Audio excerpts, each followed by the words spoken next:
Bonjour bien-aimés, je vous salue tous au nom de notre Seigneur Jésus, comme d'habitude. Et c'est comme ça notre salutation toujours entre enfants de Dieu. Je voudrais juste vous exhorter, j'ai rien reçu de la part du Seigneur. Ça c'est de moi, par rapport à ce que j'ai vu, l'expérience dans le Seigneur et les remarques aussi que je vais faire aussi à certaines églises. C'est juste faire la différence. Comment faire la différence entre le cure d'âme et le témoignage? Le cure d'âme et le témoignage, c'est pas pareil. C'est deux choses différentes. C'est deux choses différentes. Quand une personne fait son cure d'âme, d'abord il doit être dans le jeûne et prière comme vous devez le préparer. Ça dépend des cas, pardon. Il doit être, dans d'autres cas, il doit être dans le jeûne et prière. Et vous-même, qui allez le faire, cette délivrance, cette prière de délivrance, et si vous serez à 4, vous tous, vous devez s'y mettre. Et quand la personne va faire son cure d'âme, et c'est pas devant toute la multitude, c'est devant une seule personne. Parce que il va dévoiler sa vie. Il va dévoiler et vous ne savez pas qui est à côté et qui regarde et qui écoute. Parce que si la personne dévoile le nom des personnes qu'elle a tuées, les personnes là ne connaissent peut-être pas Jésus-Christ, ils vont se venger. Ils vont se venger. C'est pas protéger, c'est pas garder les criminels au milieu des chrétiens, mais on les protège parce qu'ils se sont décidés d'abandonner la criminalité. C'est pourquoi on a droit de les protéger. Ou alors on veut la gloire de notre propre Église, mais pas chercher à protéger l'âme que Dieu nous envoie. On peut tout filmer, toutes les rencontres avec les personnes, mais pas le mettre comme ça en spectacle, le mettre comme ça devant tout le monde. Quand la personne a fait son cure d'âme, d'abord c'est au secret que vous le faites.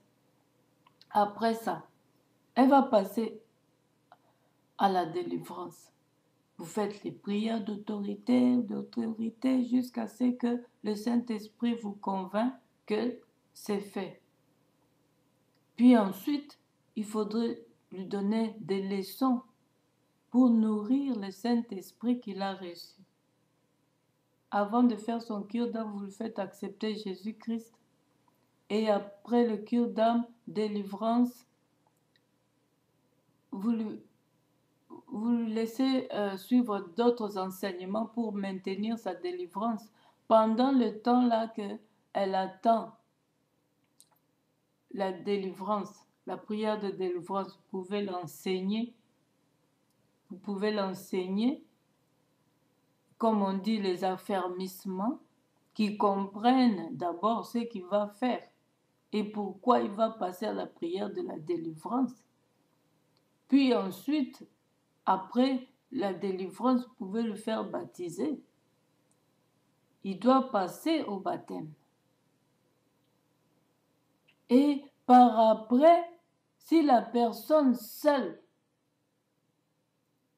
trouve qu'il y a un changement total, tout ce qu'il avait, tout ce qu'il faisait la nuit ne marche plus et que vraiment il est dépouillé de ses œuvres mortes, la personne elle-même peut se décider pour aller témoigner publiquement.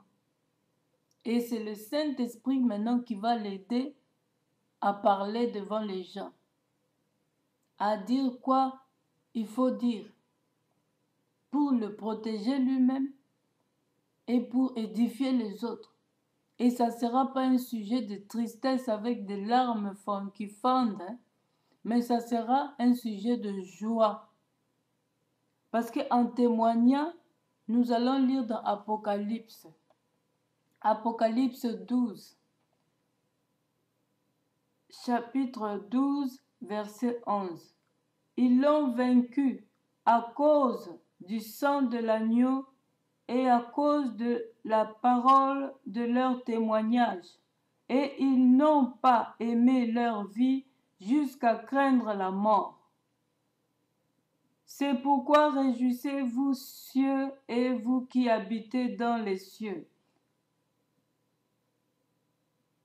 Alléluia. Alléluia. Si nous devons continuer, malheur à la terre et à la mer, car le diable est descendu vers vous, animé d'une grande colère, sachant qu'il a peu de temps. Sachant qu'il a peu de temps, le diable est en colère depuis que Dieu l'a jeté sur terre. Il doit récupérer beaucoup de gens, même des églises, parce qu'il a peu de temps. Il a peu de temps. Moindre erreur, il te prend, il te mange comme ils disent là-bas, dévoré. C'est les lions, les faux lions là, incapables quand tu as Jésus. Mais quand tu n'as pas Jésus, ils vont vraiment te dévorer. Et quand tu es tu as des portes, des trous, ils vont saccager tout ce qui est à toi. Même si ton âme, ils ne vont pas te prendre, mais ils vont saccager tous tes biens. Alors, une telle personne par exemple, comme c'est qu'on vient de suivre là, parce que vous-même, vous avez exposé ça. Je vais prendre cet exemple. Vous appelez ça témoignage, ça c'est pas un témoignage, c'est pour la gloire de votre église. Parce qu'il a parlé du bien du pasteur et il est vraiment enfant de Dieu et vous voulez maintenant faire voir ça à tout le monde pour que les gens viennent. Mais les gens ne vont pas venir d'abord parce que vous êtes d'abord orgueilleux. Vous êtes d'abord orgueilleux, laissez-moi vous le dire ouvertement. Vous n'avez pas protégé celui qui est venu devant vous pour chercher à sa délivrance. Vous avez filmé ça pour mettre ça publiquement. Vous avez d'abord menti que ça ne sera pas dit à d'autres, mais vous l'avez mis sur YouTube. Donc vous avez menti à la personne déjà. Normalement, les cures d'âme ou quoi, première rencontre, ça ne se montre pas. C'est le témoignage qui se fait dévoiler. Alors, vous êtes des menteurs. Et voilà pourquoi il a dit même dans tout ce qu'il disait là, que votre église devait être grande. Mais elle est petite. Mais normalement, elle devait être grande. Pourquoi? Parce que vous avez encore des animosités entre vous. Peut-être le pasteur n'a pas ça, mais vous qui collaborez. C'est pourquoi les collaborateurs, vous devez suivre la vision de celui qui donne. Vous ne devez pas faire selon vos sentiments. C'est pourquoi les magiques, les trucs grecs, les fétiches qu'il a mis sur devant la porte fonctionnent encore parce que les gens ne doivent pas venir là-bas. Pour lui, les gens ne doivent pas remplir la salle. Et ça marche. Et pourquoi vous ne vous posez pas de questions? Il faut arrêter toutes ces petites choses-là que vous avez entre vous. Une telle personne qui va mourir mercredi, lundi, il vient vous voir.